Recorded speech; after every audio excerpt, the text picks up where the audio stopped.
Hello viewers, if you are new to the channel, please hit the like and subscribe button and share it with your friends.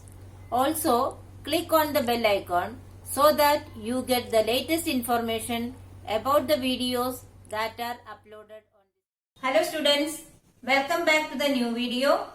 In this video, we are going to continue the ongoing chapter number 3, Fiber to Fabric. In today's session, we are going to study the topics animal fiber, silk. Under that heading, we will see the life history of silk moth and from cocoon to silk. In that, rearing of silkworms and processing silk we will study today. So students, let us start with the first topic, animal fiber, silk. It is animal fiber. What does it mean? It means that we get silk from an animal. Do you know from which animal we get silk? Yes, it is the animal called silkworms. Actually, silkworms are the larvae or caterpillar stage of silk moth.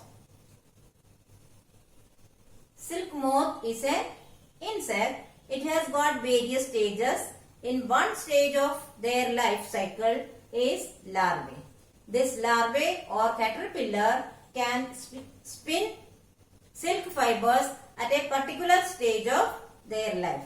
This topic we will learn in detail in the next topic.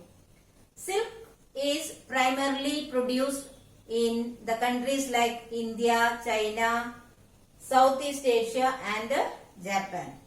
Actually, India is the second largest producer of silk after China. So students, the next topic that we are going to study is life history of silk moth. Life history means life cycle of silk moth. The life cycle of silk moth consists of various stages. The first stage is egg stage. The female silkworms lay hundreds of eggs on mulberry plant. That is the leaves of the mulberry plant. These eggs take nearly 7 to 14 days to hatch. That means the eggs of the silk moth take nearly 7 to 14 days for hatching. Then after hatching, the larva or caterpillar is formed. So that is the second stage. So what is the second stage? Larval stage. These eggs hatch into larvae and that larvae is actually called as silkworms.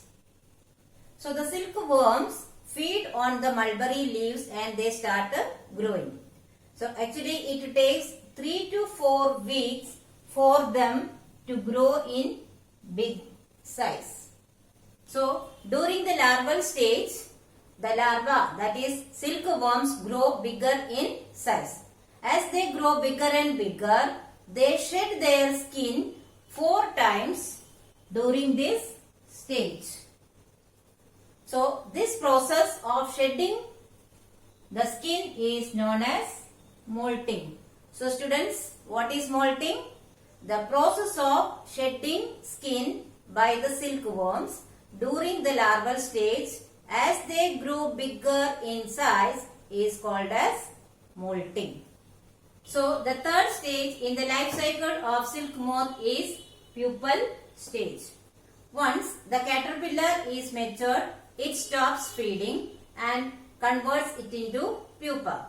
And the pupa secretes a thin continuous filament-like substance from its salivary glands. Okay. So this continuous substance that is formed as a filament is actually made up of a protein. There is some speciality about this protein. This protein becomes hard when it is exposed to air. This hard substance forms the silk fiber. So what is actually the silk fiber? Silk fiber is made up of one kind of protein. Now, after the silk fiber is formed, the pupa swings in the shape of the number 8 and covers itself inside this silk fiber. So, this covering is known as cocoon. So, what is cocoon? Cocoon is the covering made by the silk fiber inside which the pupa is growing. The last stage in the life cycle of silk moth is its adult stage. Actually, the pupa continues to develop inside the cocoon.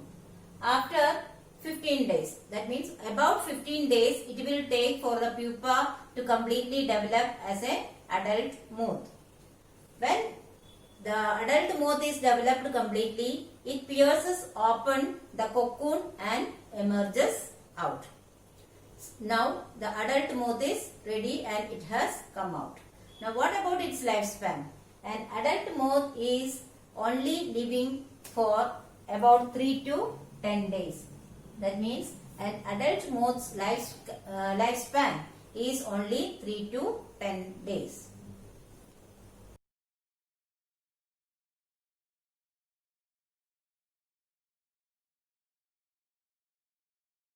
So students, the next topic that we are going to discuss is from cocoon to silk. See, to obtain silk, silkworms are reared and silk fiber is extracted from their cocoon and processed. So, in the life cycle of the silk moth, we have seen that in the pupal stage, the pupa produce a silk fiber and then they cover itself within the cocoon. So, at that stage, we will take out that silkworm and then process it to obtain the silk fiber. So, this process of rearing of silkworms for the production of silk particularly is called as sericulture. So, what is sericulture? The process of rearing silkworms for the production of silk is known as sericulture. Now we will see what are the steps of sericulture.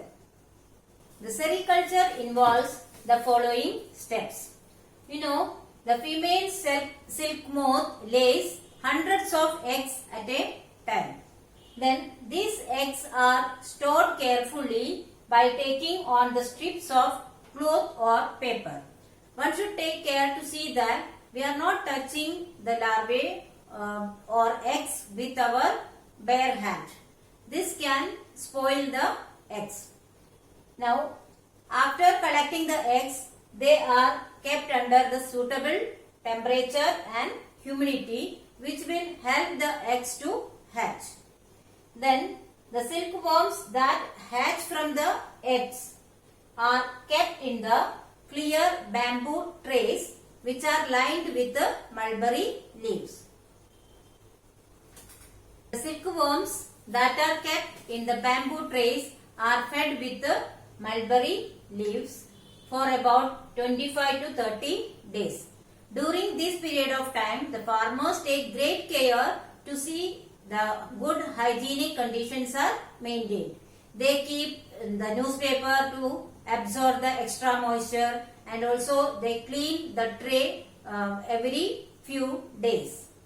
Now, during this time, the worms mold their skin 4 times. Now, you know what is molting already. Now, when the worms become mature, the silkworm stops eating and they start spinning the cocoons. At that time, the farmers change their tray. Now, the silkworms are kept in the trays that have chambers, small chambers or small frames, so that each worm can spin their cocoon within that frame. So, each silkworm spins its cocoon within 3 to 7 days. During this time, the moth is developed inside the cocoon. Now, we will see how the silk is extracted and processed from the cocoons. This involves the following steps. For extraction of silk fibers, we need a pile of cocoons. These cocoons are either exposed to steam or heated in the oven, or it is carefully boiled in the hot water. So, during this process, the pupae inside the cocoon gets killed because they won't be able to come out by breaking the strong fibers of cocoon. Now, boiling the cocoon separates the fibers from each other. So, the process of taking out threads from the cocoon for use as silk is known as reeling the silk. Reeling actually unwind the fibers of silk from the cocoon. It is usually done in a special machines. Now the silk fibers are then spun to form threads. Actually, what is the difference between fiber and thread? Fiber means single strand of silk. It is too fine, it is too smooth. So nearly 10 to 30 fibers are joined together and spun into threads. After that, the silk threads are woven to form the silk fabric or silk cloth. Silk can be dyed in different colors also.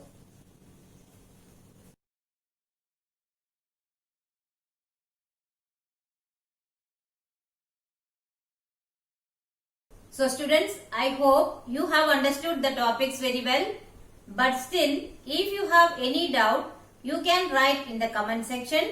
I will surely try to solve it as soon as possible. Here are some review questions. Please solve it in your notebook. Thank you.